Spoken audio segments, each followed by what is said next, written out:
Sports Kings insider, the one, the only, Brenden Nunes. Good morning, Brenden. Morning, fellas. I gotta say, I didn't expect a Leroy Jenkins out of you, Dave. You know Leroy Jenkins, right? I do. Yeah, Leroy. That's a gamer thing, everybody. It's yeah. It's all right. Brenden, is the Kings offense better without DeMar DeRozan, as shown in the last game in the second half? Your thoughts? Yeah, the only logical conclusion really is that DeMar DeRozan is just harming everything when he's out there. No, I mean, it helps when you make your threes, obviously. I think Keegan Murray was a big part of that. And I think that's something that's going to be needed again tonight, by the way. Minnesota doesn't give up very many threes. So I think that you could fall into the mid-range a little bit, which obviously the Kings are good at. And DeMar not being there is a big part of that, but De'Aaron's good at it. And that's kind of what they force you into a little bit with Gobert there, but I think it's going to be a big night where you need guys like Keegan to knock their shots down. Kevin Huerter did that in that second half against the Suns as well. You know, big minutes from Jordan McLaughlin, Trey Lyles came back alive, it felt like, and hopefully that trend continues because he just really wasn't himself to start this season after missing preseason and training camp with a groin injury. So it's really, I think, kind of as simple as the shots going down from the perimeter as a result of getting good paint touches on offense and what they like to call spray threes, which are what they're really trying to get every possession. You know, Brenden, it was interesting, these games that they've shot so poorly, the Clipper game specifically, maybe the Spurs game. There's a couple of them where when the end of the game, you know, the numbers were just bleak for the Kings, and Mike Brown would quickly say, I think we needed to take 10 to 15 more. And here's this last game where they actually made a really good percentage and didn't shoot as many as I think they normally would want. I found it ironic that the coach wanted more shots when they were shooting so poorly. So all that being said, how sustainable do you think, or what did they do specifically in that game? You talked about the paint touches. Can that kind of relate and keep going forward? Was this or a one-game aberration for these guys? Yeah, I still think we're at the point where they want them to be taking more threes, probably around that 35 mark. There's only one team taking less threes than the Kings so far throughout the course of this season. And, you know, I think that's partially what your shot profile is going to look like when you have DeMar DeRozan on your team. He's taken a handful more mid-range shots than anybody else in the league, and that's what he does. That's his game. De'Aaron's good at it. Malik's good at it.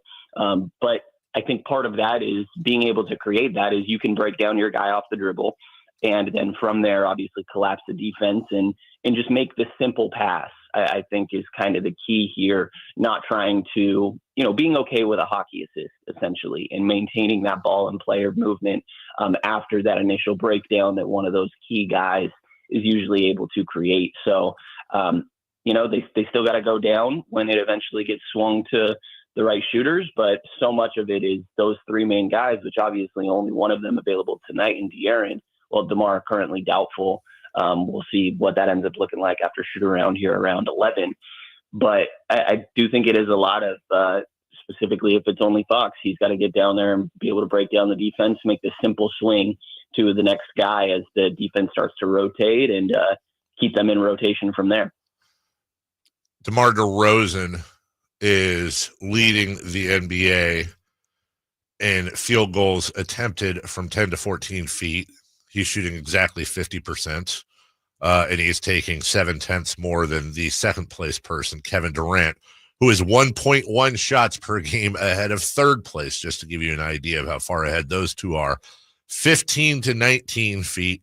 DeMar DeRozan is also leading the NBA in, I should say, shots made by 0.2 over Brandon Ingram as well, who's third in the end. Point being, he's the king of the midi.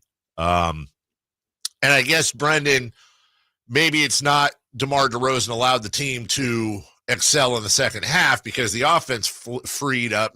Maybe it's more of DeMar's going to need to lean a little more into that style of offense, but also that style of offense is going to have to get used to DeMar DeRozan. I imagine that's a learning curve.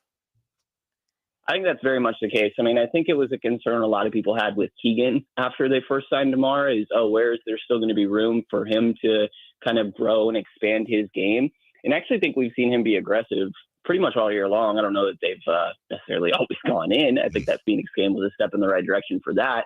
But it seems like it has changed the role for some of these other guys. You know, Kevin Huerter getting less touches, Trey Lyles having a little less time to be able to work through things. And it almost seems like it's a little bit easier to play the back seat now that there's another star out there. So part of me wonders and was debating in that last game if it almost gave the remaining guys out there a sense of, okay, like now we have to get these shots up. We really have no other choice currently. And I think that they will eventually get to that point with even DeRozan on the floor. But I do think it is typical learning curve, adjusting to bringing in a future Hall of Famer. And while Randall's not a Hall of Famer, it feels like Minnesota is a team that's dealing with very similar stuff, trying to figure out what their identity is after making a change to one of their key rotational guys.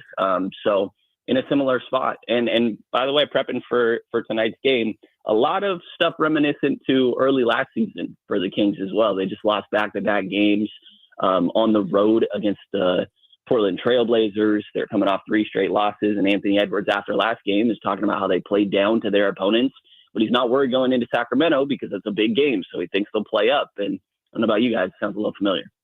Definitely does. Brenden, about the 2 areas I think this far into the season that have been the most glaring. We touched a little bit on the shooting that's just missed. I mean, they just have not literally been making those shots. And then number 2, the bench. They both were better last game. Of those 2, which do you trust the most to be fixed as the season goes along? The former was 3-point shooting, you said, right? Yeah, 3-point shooting and bench play. Yeah, I'd probably go with the 3-point shooting. I have long-term concerns about the bench. I think Jordan McLaughlin is a good player, but I think that he's where you start to really see the log jam of guards. And it's like, all right, well, how do you fit all of these guys out there? We're already seeing lineups with Keon Ellis at the 3, or if you want to call Malik Monk the 3, really I don't think really care who you want to call 1 to 4 throughout most of the time. It's just about being able to match up. And so I think depth-wise, I have long-term concerns, but, Keegan Murray is not going to shoot below 30% all year long. De'Aaron Fox, I have more questions about, partially just because of that hand issue, fingers that he's got going on his shooting hand. But Kevin Huerter's a better 3-point shooter than we've seen. Trey Lyles finally started to knock him down. And at practice yesterday, Kevin Huerter talked about how you could see his confidence come back and how beginning of the year, it wasn't even really him. And so I think there's a couple instances of those where they're going to start to come back around. Volume-wise, I think we will continue to see probably closer to the shot profile-wise that we see now compared to last year, but a healthy balance somewhere in the middle. Like I said, I think they want to go for around those 35 threes a game and get back towards that number. But they have shooters, and sometimes they're going to slump. But I think that's currently really mostly what it is, outside of some of the paint touches being crucial and the looks that they're creating. But for the most part, decent looks, and I think they're going to start to go down more in the future. Brenden Nunes with us. I'm sticking on this offense thing because I do think it's fascinating. And just while you were answering Jason's question, I was crunching some numbers on the fly here. Last year, Keegan Murray averaged 12.7 attempts per game. That's now 11.8. That's down just about 1. Sabonis went from 13 last year to 11.8 this year, just over 1 less attempt a game. Fox, 20.9 down to 18.7. That's almost exactly 2. So we're up to about 4 now collectively. And then I just threw Malik Monk in there, 12.4 to 10.4. I left Huerter out because of the inconsistency. So we're in the neighborhood of around 6-ish. Last year, Harrison Barnes averaged 8.9 shot attempts per game.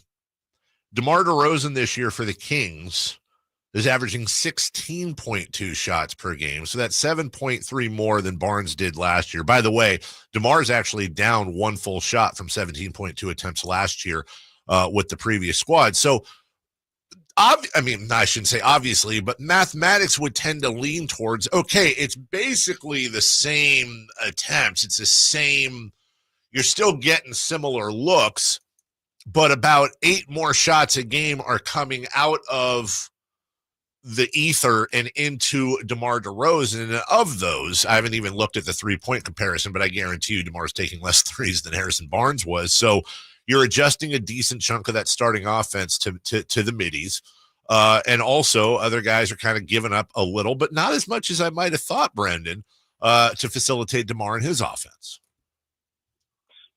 Yeah, I think that DeMar also does a really good job creating for his teammates. The gravity that he has, obviously, and similarly to kind of when they first signed Malik Monk. I don't know if you guys had a similar experience. It's like I've heard that this guy was a good passer, but the more you get to see it, and every once in a while he does one where I'm like, God, that was kind of crazy. Yeah. So I think that he's a great playmaker and sets up his teammates in a pretty well way. I mean, if they're getting 25 catch and shoot threes a game. They're only going down at 33% right now, though. And I think obviously that's the looks that you're trying to get and want to. Even a little over 17.5 of them are considered wide open threes. They're actually making 38% of those as the defense starts to get a little bit closer. And I do wonder if, packing the paint a little bit is kind of, I don't know if simplifying the other team's defensive plans is the right way to say it, because DeMar is certainly not a simple player to game plan for, but it does feel more black and white, and it almost feels like what the Kings are going to do most possessions. And to their credit, it's effective, specifically from inside the arc.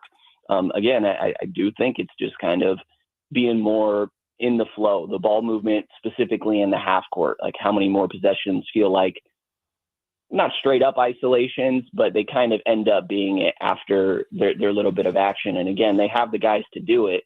But I think it's about getting back to the point where there is that ball and player movement.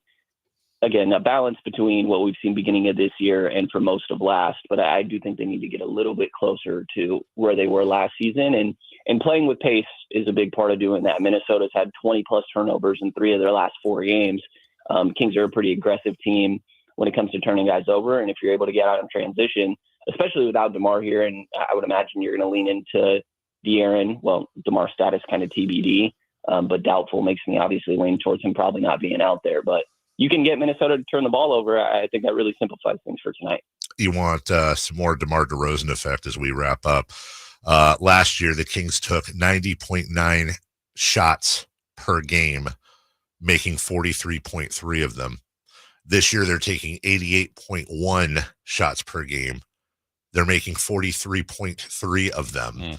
But here's where it's kind of interesting. Last year, they averaged 39.3 three-point attempts per game. This year, they're averaging 33.6 three-point attempts per game. That is an almost 6-3 a game fall off. That's all going into the midi. And I think that's just part of DeMar, the DeMar effect on this offense. And I'm not saying that's a bad thing at all. So we'll get more into this and more into the Kings next week with Brenden as well. Big week for Sacramento. Big game tonight. NBA Cup. This time it's for real. We're all stoked. Have fun and say hi to Roy Al out there, Brenden. I might try to avoid him. I'm not going to lie. Maybe one of my little siblings will do something that I decide they need punishment for, and I can try to scare the crap out of them with Roy Al. My little siblings that guy is horrifying. Yeah. Maybe it's me. He's getting dragged. Yeah. Yeah. He is not. I can't wait for the movie. He's going to be it's going to be 6 nights at Freddy's with Roy Al. Thanks, brother. We'll talk to you soon. Have fun tonight. Appreciate you guys. Have a good one. Thank you. We'll take a break. Just a 1-minute break. When we return.